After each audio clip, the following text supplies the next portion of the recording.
ఇప్పుడు మీరు టాపిక్ తీశారు కాబట్టి నాగరాణి ఏమైనట్టు మొత్తానికి టాపిక్? నాగరాణి వాస్తవమే కాదు, ఉమ్, ఆవిడ అసలు నాగరాణి కాదు, ఆవిడ సహజ సిద్ధమైన ఒక భవిత మాత్రమే. భవిత అనే పేరు ఎంత మంచిగా ఉంది, భవిష్యత్తు, జీవితము మంచి ఇవన్నీ కదా. నేను సగం పాముని ఇచ్చాదారి నాగు అనడం వాస్తవం అంటారా? నమ్మసక్యం ఉందా వాడు? అక్కడ పోతే ఆ అశ్విన్ అంటారు, ఆయన మీసాలు తీసేసి కొంచెం వైల్డ్గా తయారయ్యాడు ఈ మధ్య. ఏమంటున్నాడు వచ్చేసి, నువ్వు పాము అంటా అని చెప్పి కొట్టనికే పోతున్నాడు, మీదికి పోయిండు. ఆ వీడియో కూడా వచ్చింది కదా. మరి శివరుద్ర సాధు చెప్పింది కూడా అదే కదా, ఒక మానవ శరీరాన్ని ఎత్తిన వాళ్ళు 84 జన్మలు మానవ శరీరంతోనే పుడతారు, ఆడాయన మగ ఆయన పాములాగా పుట్టారు అని అన్నా. నీకు సింపుల్, నేను ఒక క్వశ్చన్కి నాకు ఆన్సర్ ఇస్తలేరమ్మా చాలామంది ఇంతవరకు, మీ ద్వారా ఇవ్వాలి. ఎందుకంటే ఇప్పుడు నీకు ఒక బాధ్యత ఉందనుకో తల్లి, ఏదో వీడియోలు గోపురమో మంచో చెడో ఏదో ఒక బాధ్యత ఉందనుకోండి, నువ్వు సడన్గా నీ జీవిత చక్రాన్ని వదిలిపెట్టేసేసి కాలం చేసావు అనుకుందాం. నీ వల్లే అయ్యే బాధ్యత నీ రక్త సంబంధీకుల ద్వారా నువ్వు మళ్ళీ పుట్టి చేసుకోవడం అనేది ధర్మమా? నువ్వు సడన్గా ఈ తావేలో లేకపోతే కుక్కపిల్లో అయ్యేసి ఆ ధర్మాన్ని పాటించగలవా? నీ బాధ్యత ఇది, నీ బాధ్యత ఇది, నీ శరీరం నుంచి వచ్చిన బాధ్యత. అంటే నీ రక్తానికి విలువ ఉందని కదా ఇక్కడ అర్థం. నీ రక్తం ద్వారానే నువ్వు మళ్ళీ పుడతావు అంటే కారణ జన్మరాలు రాయి నువ్వు పుట్టేసి నువ్వు మళ్ళీ ఈ కార్యక్రమం చేయడమే దైవాధీనం కదా. మరి అలా ఎలా ఒక పాము నుంచి శరీరం వచ్చేసి మళ్ళీ పాము జీవిత లక్ష్యాన్ని ఛేదించగలదు? అంతటి శాస్త్రం లేదా? యాంకర్లు కూడా ఎలాగున్నారంటే అమ్మా, అసలు వాళ్ళ నాలెడ్జ్ అసలు ఓవర్ నాలెడ్జ్, అది ఒక్కటి తెలియదు. కూర్చొని అడుగుతారు, మీరు ఎలా నాగ కార్తికేయని పట్టుకొచ్చారు అని అంటే ఇక నాగ కార్తికేయ ఆయన నాలుగే బయట పెట్టి వస్తున్నాడు. అంటే మనం అడిగే క్వశ్చన్లో అమ్మా వాళ్ళని మనం సమర్థించినట్టుంది అక్కడ. ఇప్పుడు సమర్థించడం ఎందుకు అంటున్నా, నీ వల్ల లక్షల మంది కుటుంబాలు గుడిలో ఉన్న దాన్ని తవ్వావా లేకపోతే దేన్నో చేసావా అన్నప్పుడు అమ్మ గుడిలో ఉన్నవాడు వచ్చి చెప్పొచ్చు కదా ఆమె భవిష్యత్తు నిజంగా ఉన్నదని. ఇలాంటి చెప్పకుండా అమ్మ మరి శివరుద్ర సాధువుని టార్గెట్ చేసి అమ్మాయి అబద్ధం అని చెప్తున్నాడు ఆయన శివరుద్ర సాధువు అంటే నువ్వు నిజమని రుజువు చెయ్యి అని అంటున్నాం. వాళ్ళు అన్న వర్డ్ కూడా ఏంది, నాగలోకం అంటే ఏందో తెలియదన్నారు, పౌర్ణమి అంటే ఏందో తెలియదన్నారు. ఇవన్నీ అయినాక అక్కడ దాకా పోయారు విజయనగరం. ఆడ ఏమైందమ్మా, రాత్రికి రాత్రే మళ్ళీ వెనక్కి తిరిగారు భయపడి పెద్ద గొడవ అవుతుందని. నాగరాణి ప్రియుడు నాగరాణి ప్రియుడు ఇక్కడ పారిపోయాడు అని అంటున్నారుగా, పారిపోయాడు ఆయన. ఆయన పేరేదో పేరుందమ్మా, కార్తికేయుడు చెప్పాడు, నాగశౌర్య కార్తికేయుడు అన్నాడు. అలా ఉంటారా చెప్పమ్మ ఒక మాట? 60 సంవత్సరాలు ఉన్న వాళ్ళకి ఇంకిత జ్ఞానం ఉండదా? బిడ్డ వయస్సుతో ఉన్న వాళ్ళ నా ప్రియురాలని గత జన్మల మీదని ఈ జన్మల మీదని చెప్పుకోవడానికి మనుషులు ఎలా ఉన్నారో మీరు ఆలోచించండి. వాళ్ళ పాములంతా కూడా మనము గుడ్డు పాలు పెడుతున్నాం పోయి, ఇది వచ్చింది సమస్య. నయం ఇంకా మన అదృష్టం, వాళ్ళు పాకలేరు. పాకినుంటే ఏమయ్యేదో మన బతుకు. వాళ్ళు అలా కూర్చొనే ఇంతగానం మనల్ని పాకిపిస్తున్నారు. విజయనగరం దాకా పోయినాం మనం. వాళ్ళు ఇంకా నన్నేమంటున్నారు తెలుసా, శివరుద్ర నాగసాధువు గారు అంటున్నారు మేము అసలు ఈ జన్మలో పుట్టకూడదంట, ఆయన శాపాలు పెడుతున్నాడు అంటున్నారమ్మా. నేను మాట్లాడింది ఈ మధ్య నేను ఒక వ్యక్తిని కలిశాను వీళ్ళ గురించే. 84 జన్మలు ఉన్నాయని అంటే చాలామంది అదైతురంటే ఆయన పెద్ద బుక్ ఇచ్చాడు, నా మొబైల్లో వీడియో ఉంది, మీరు చెప్పినవి విన్నాం స్వామి. 84 జన్మల గురించి గొడవ పడుతుందంట ఆయన, 27 సంవత్సరాల గురించి రుజువు చేద్దామని. అది పెద్ద చాటేసి కూర్చున్నాడు ఆయన. ఒక్కొక్క జన్మ ఎట్లా పుడతారు, ఏమేమి పుడతారని రాసి పెట్టారు. ఇంత గ్రంథాలున్న మన దగ్గరమ్మ సగం పాము సగం మనిషి పుడితే దానికి అడవి ముఖ్యమైనదా, మానవ శరీరంతో ఉన్న ఈ సమాజంలో ముఖ్యమైనదా? బ్రతుకు తెరువుకు ఓపెన్గా చెప్పండి. అడవిలోనే ఉండాలి కదా, మరి బయటకు ఎందుకు వచ్చాము? నాలుక ఏదైతే ఉంటుందో తల్లి, అబద్ధం ఆడి ఆడి ఆడి నిన్ను నువ్వు గెలుచుకునే రోజు వచ్చినప్పుడు నిజంగా నువ్వు ఓడిపోతావు. ఈరోజు శివరుద్ర సాధన యూట్యూబ్ మొత్తం ఛానల్లో అబద్ధం అంటున్నారు. ధర్మంగా ఒక భక్తుడిని తీసుకొచ్చి నేను అబద్ధం అని చెప్పి అంటున్నాను, నేను చెప్పిన అబద్ధాలు అని చెప్పి. ఆ రేణుక ఎల్లమ్మ తల్లి అని అమ్మాయి వచ్చింది సౌందర్య, మీరు ఇంటర్వ్యూ చేశారు కదమ్మా, మంచిగా చేశారో చెడుకు ఏం చేశారు కదా.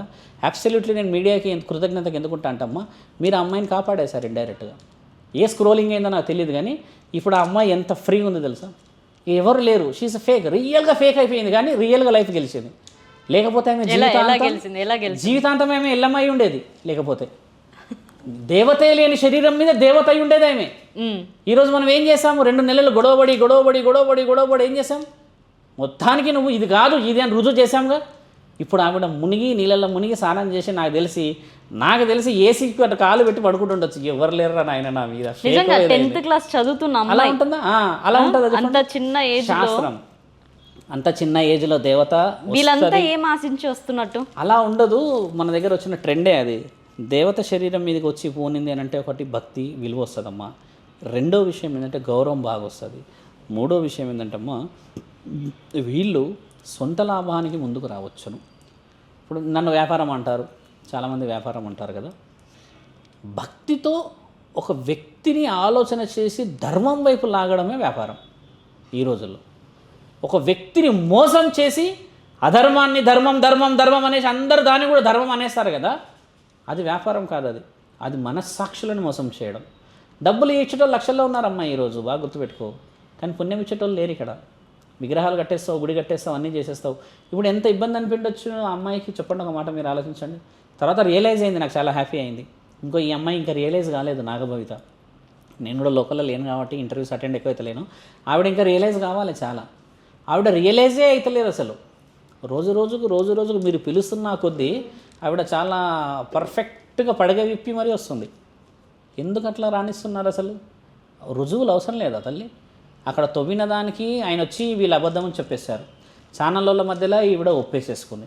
ఇంకా వేరే ఛానల్కి పోతే మీరు తప్పు అని చెప్పిన శివరుద్ర సాధు తప్పు. ఇప్పుడు అలా చూసి ఇంకో 2-3 ఛానళ్ళు చూద్దాం అనుకుంటున్నాను. చూసేసి నేనే వెళ్ళి పోలీస్ కమిషనర్ దగ్గర కంప్లైంట్ పెట్టడానికి అన్ని పేపర్లు ప్రూఫ్స్ అన్నీ నేను కూడా అన్నీ రెడీ చేసి పెట్టిన.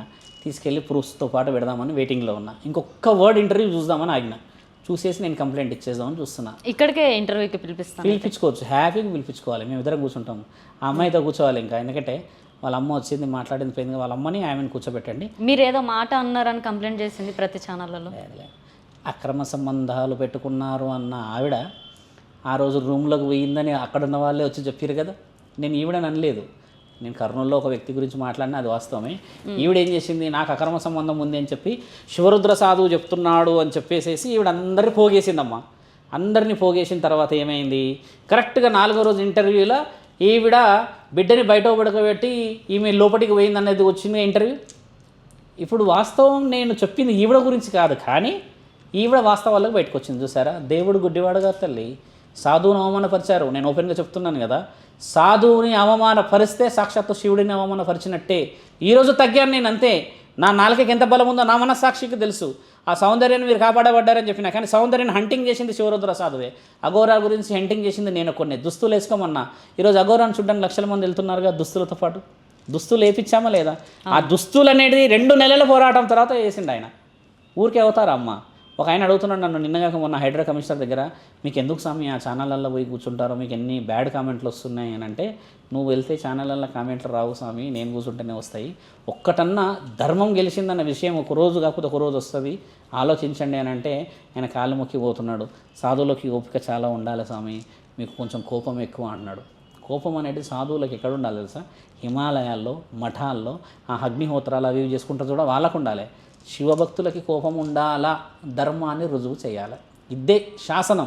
త్రిశూలం అందుకే ఇస్తారు తల్లి చేతుకు, ఊరికే ఇయ్యారు త్రిశూలం. అందరు పట్టుకుంటారా త్రిశూలాన్ని? కోపంతో నువ్వు ధర్మాన్నైనా గెలిచి చూపించడమే శివుడి యొక్క నిజమైన శాసన ధర్మం, అంతే కదా. అంతేగాని నువ్వు ఇవన్నీ పట్టుకున్నావు కదా అని చెప్పేసి నీ ముందు ఆడపిల్ల అన్యాయం ఎత్తుంటే చూసుకుంటా కూర్చుంటామా? ప్రశాంతంగా కూర్చోవాలా అమ్మ? ఆడపిల్ల అన్యాయం చేస్తే ప్రశాంతంగా కూర్చోవాలి. భార్యాభర్తలు గొడవ పడితే ప్రశాంతంగా కూర్చోవాలి. ఒకడు వచ్చి దాన్ని నెత్తి మీద కొట్టిపోతే కూడా నేను ప్రశాంతంగా కూర్చోవాలి, దేవుడు వచ్చి చూసుకుంటాడని. కలియుగంలో దేవుడు రాడని చెప్పి రాయిలో కూర్చున్నాడు కదా, లేకపోతే ఆయన ప్రత్యేకంగా కనబడేవాడు కదా. శాసనాల్లో రాసింది, నేను కలియుగంలో రాయి కూర్చుంటా, నేను రావడానికి రాదు, మీరే నా దగ్గరికి రావాలి అని. అవునా కదా రాసింది? మరి ఎలా సాధువుని తప్పు పడతారు మీరు? రుజువు చేయమంటున్నాం. భక్తులు చాలామంది అడిగే క్వశ్చన్స్లో కొంతమంది ఏమంటారంటే, 10% చూశారు మీరు ఈ నెగిటివ్ కామెంట్స్, 90% నా దగ్గర ఉన్నాయి కదా, కరెక్ట్ చెప్పారు చేశారని. ఆ అమ్మాయిని ఏం చేస్తారు తెలుసా అమ్మ? ఈ చాలామంది కొంతమంది దొంగలు ఉన్నారు, ఈ వయసులో ఉన్న ఈ అమ్మాయిలు వీళ్ళందరూ వస్తే ఏం చేస్తారు, చిన్న చిన్న మత్తులు ఉంటాయి వాళ్ళ దగ్గర, వనమూలికలలో మత్తులు. ఆ నార్కోటిక్ అవన్నీ అందులో ఇందులో పెట్టి ఆ అమ్మాయిని ఏమైనా చేస్తే రేపటి రోజు ఎవరికమ్మా రెస్పాన్సిబిలిటీ? మొన్న ఈ మధ్య చూసామా, ఏదో ఇంజక్షన్లు ఇస్తున్నారంట, పాలు పోస్తున్నారంట, ఏదో వచ్చింది వైల్డ్గా న్యూస్ కదా. అట్లా ఎన్ని జరుగుతలేవు తల్లి? ఈ అమ్మాయిలకు అంత అవగాహన లేదా? నువ్వు వచ్చాడ కూర్చుంటే మంచోడే వచ్చిండని రుజువేముందమ్మా? చెడ్డోడు రావచ్చు, నిన్ను చూసి రావచ్చు, నీ గురించి ఏదైనా ఆలోచించవచ్చు. బాగుపడండి, దానికి ఒక ధర్మము ఒక నియమము. మనకంటే పెద్దోళ్ళు జోగిని వ్యవస్థకి ముందు పేరు ఏం తెలుసా అమ్మ? యోగిని వ్యవస్థ. యోగినికి వ్యవస్థకి ముందు పేరు ఏం తెలుసమ్మా? సిద్ధ యోగులు, మహా ఋషులు, సప్త ఋషులు. వీళ్ళు అక్కడి నుంచి యోగిని వచ్చింది, అక్కడి నుంచి జోగిని వచ్చింది. ఇన్ని వ్యవస్థలు ఉన్నాయమ్మా మన దగ్గర. ఇవన్నిటికీ శాసనం పెద్దోళ్ళు ఉన్నారు. ఇప్పుడు పెద్ద పెద్ద వాళ్ళు బోనాలు ఎత్తే వాళ్ళు ఉన్నారు. మరి వీళ్ళందరిని ఎందుకు టార్గెట్ చేయలేరు మీరంతా? నియమం ఉంది కదా, ధర్మం ఉంది కదా వాళ్ళు చేసే పద్ధతిలో. నువ్వు ఏడబడతాడ కూర్చొని ఏం చేస్తున్న దాన్ని తప్పు పట్టినవాడు తప్పు మనిషా? ఎలా తప్పు మనిషి అవుతాడు? మనస్సాక్షికి తెలుసుంటే చాలు తల్లి. మనం పడుకొని అన్నం తినేసి అంటే పడుకునేటప్పుడు ఒక సాధువుని మనం అన్న విషయం న్యాయమా ధర్మం అని తెలిసిన రోజు వస్తుంది కదా. ఈ రోజు తగ్గామంతే, నేను ఎక్కడా తగ్గను కూడా. ఆ అమ్మాయిలను కాపాడం మనం, మీడియా వాళ్ళు కాపాడారు చాలు. ఇదే ధర్మం తల్లి. అంతేగాని 20 మంది వచ్చి బుడబుడబుడ భయపడిపిస్తే పారిపోయేంత స్థితిగతిలో లేం మేము. అది కూడా ధర్మమే, బాగా గుర్తుపెట్టుకోండి. ఓకే.